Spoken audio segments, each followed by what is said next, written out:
Famous and genius author David Foster Wallace was not a fan of McCarthy's Border trilogy. He said that it's, quote, dilute, and I can tell publishing houses are urging him to market himself. But his earlier books, Blood Meridian and Suttree, are totally hair-raising and intoxicating and have prose that's like nobody else. And in my exploration of Cormac McCarthy, one of the craziest facts that I came across was until All the Pretty Horses came out, Cormac McCarthy never sold more than 5,000 copies of a book. And so with author royalty rates being anywhere from 4 to 8%, Cormac McCarthy didn't even make $10,000 for writing Suttree or Blood Meridian. Yes, he was receiving a lot of money from grants and the MacArthur Fellowship, but for the amount of time, sacrifice, and blood Cormac McCarthy put into his work, he got little to no rewards for it. 2 of his marriages failed on his pursuit of his writing dreams. And in the late 1980s, Cormac McCarthy's editor since The Orchard Keeper, Albert Eskrin, retired. And McCarthy decided to switch from Random House, which he had been with for the past,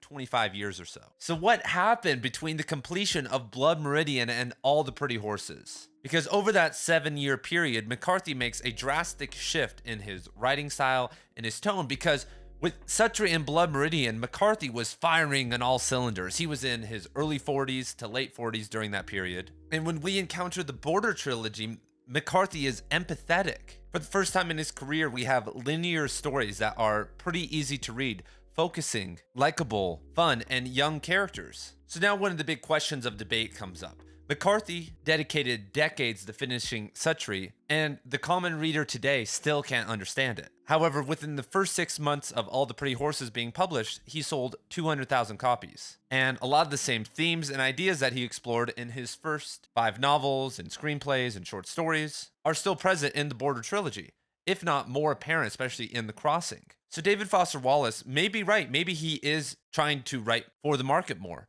But during this period, he could have had an awakening. And hear me out here. If we look at his biography, his first marriage ends badly. He has a kid and basically isn't involved with his first wife and his kid for a long time after that. With his second wife, things go south and he moves to El Paso. And that's where he finishes Suttree and Blood Meridian. So during this time, it's the first opportunity Cormac has had to be alone his entire life. His first stint at the University of Tennessee, I'm sure he was still living with his family or connected. Then he was in the Air Force. That's a very controlling environment. Then when he came back to the University of Tennessee, he met his first wife shortly thereafter. Within a year after his first relationship blowing up, he's in with his second wife. So he has this freedom now. He starts to have some money, some success. He's able to study physics and travel for, on his own accord for the first time ever. All the research that he put in with Blood Meridian and writing around and understanding these landscapes, that takes a lot of work. And in his 1992 interview with Rick Wallach, he said that he quit drinking with a young girlfriend.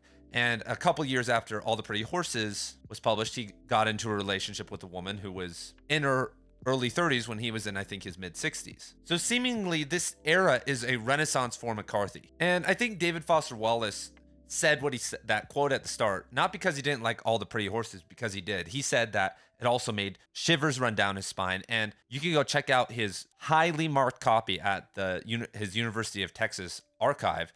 I really want to go there. He has a marked up copy of Blood Meridian, All the Pretty Horses, and a couple other Suttree, all these books, just heavy margins, because he would teach these in his university classes and had for like over a decade. So there was a ton of marginalia in these books. But I think it's sad that the sentence structure and the layering and the complexities of Blood Meridian and Suttree are not there anymore. David Foster Wallace couldn't believe that McCarthy could write in the King James Bible English that he was really peaking with Suttree and Blood Meridian. He had no idea how someone could do that, and that was possible in the modern era.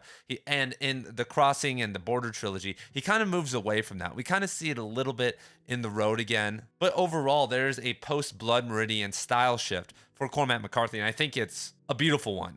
Like Don DeLillo, I love my boy Don, but after his post-Underworld novels took a shift, and most would say for the absolute worst. So I'd really like to hear you guys' thoughts. Do you guys enjoy post-Blood Meridian McCarthy more than pre-Blood Meridian McCarthy? Do you think he changed just because he got older and understood the world more? Did he change for the money, or just, he wanted to be able to get that legendary status that helped propel him into a man now who's had multiple film adaptations, though, and more will continue way after his death? In my opinion, I think he pulled some punches with All the Pretty Horses, because The Crossing is a somewhat hard novel. I mean, it's a much bigger task to read The Crossing than All the Pretty Horses. It's more philosophical, more ambitious. And I think that shows that McCarthy was happy that he roped some people in, and now he could kind of send them into the next novel. And then Cities of the Plain, at some level, could be a cash grab, because apparently a lot of that book was based upon the screenplay that inspired, the first two books. And then the last 25% or so of the novel was the original stuff, the stuff that he was writing in that era. He had written that, the screenplay a while back and just kind of expanded it at the start of the novel, and then at the end of the novel ironed out a good conclusion that tied together everything. So thank you guys for being here. Give a thumbs up, subscribe, leave a comment, help boost me into the Cormac McCarthy ether, and I'll see you guys in the next video tomorrow. Peace.